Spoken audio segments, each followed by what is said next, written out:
आज के इस एक्सप्लेनर में एक ऐसे मसले पर बात होगी जो किसी की भी नींद उड़ा सकता है।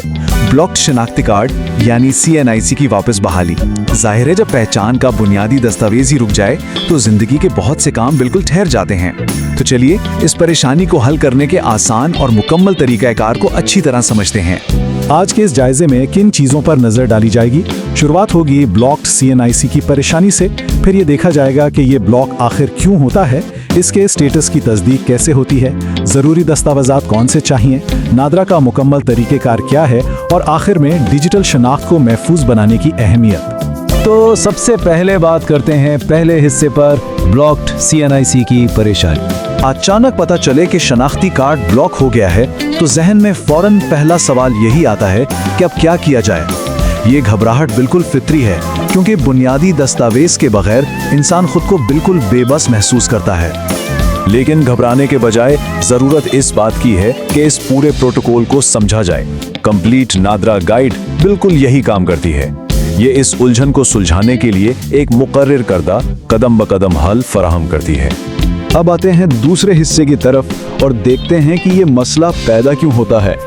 अक्सर सोचा जाता है कि शायद कोई बड़ी खिलाफ वर्जी हो गई है जिसकी वजह से कार्ड ब्लॉक हुआ, लेकिन सच तो ये है कि ज्यादातर ये बस सिस्टम का एक ऑटो ट्रिगर होता है। इसकी 3 बड़ी वजूहात सामने आती हैं। या तो कोई मशकूक स्टेटस फ्लैग हो जाता है, या सिस्टम में डेटा का दोहरापन यानी डुप्लीकेट डेटा आ जाता है, या फिर फैमिली ट्री यानी खानदानी शजरे में किसी गैर मुताल्लिका शख्स का इंदराज हो जाता है।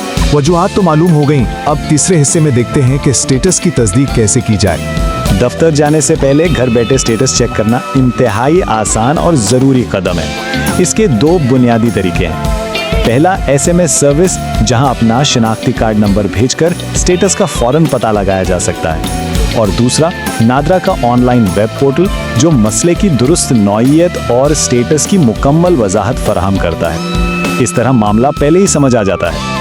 चौथे हिस्से में बात होगी जरूरी दस्तावेजात इकट्ठा करने के हवाले से। दफ्तर के बार बार चक्कर लगाने और खवारी से बचने का बेहतरीन तरीका मुकम्मल तैयारी है। कुछ कागजात पहले से साथ होने चाहिए। इनमें खूनी रिश्तेदारों, खुसूसन वालिदैन के शनाख्ती कार्ड की कॉपीज, पुराने सरकारी दस्तावेज या यूटिलिटी बिल्स और मलकियत का ठोस सबूत जैसे डोमिसाइल या प्रॉपर्टी के कागजात शामिल हैं। ये फाइल तैयार करना एक अहम कदम है। अब आते हैं 5वें और सबसे अहम हिस्से की तरफ, नादरा का मुकम्मल तरीक़ेकार। बहाली का ये अमल बिल्कुल एक मंतकी सिलसिला है। पहला कदम नादरा सेंटर जाना और टोकन हासिल करना है। फिर वहां बयानात की बायोमेट्रिक तस्दीक करवाई जाती है। इसके बाद एक मुताल्लिका अफसर के साथ इंटरव्यू होता है, जहां इन सब इकट्ठा किए गए कागजात की पड़ताल होती है। और जैसे ही क्लियरेंस मिलती है, नए कार्ड की प्रिंटिंग का अमल फौरन शुरू हो जाता है। ये बिल्कुल एक सीधा और वाज़ेह रास्ता है। और आखिर में छठे हिस्से में बात करते हैं डिजिटल पहचान को महफूज बनाने के बारे में।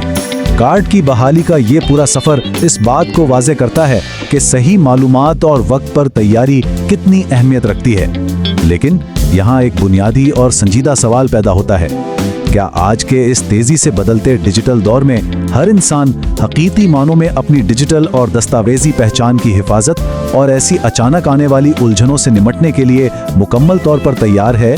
ये एक ऐसी बात है जिस पर हम सबको लाजमी गौर करना चाहिए।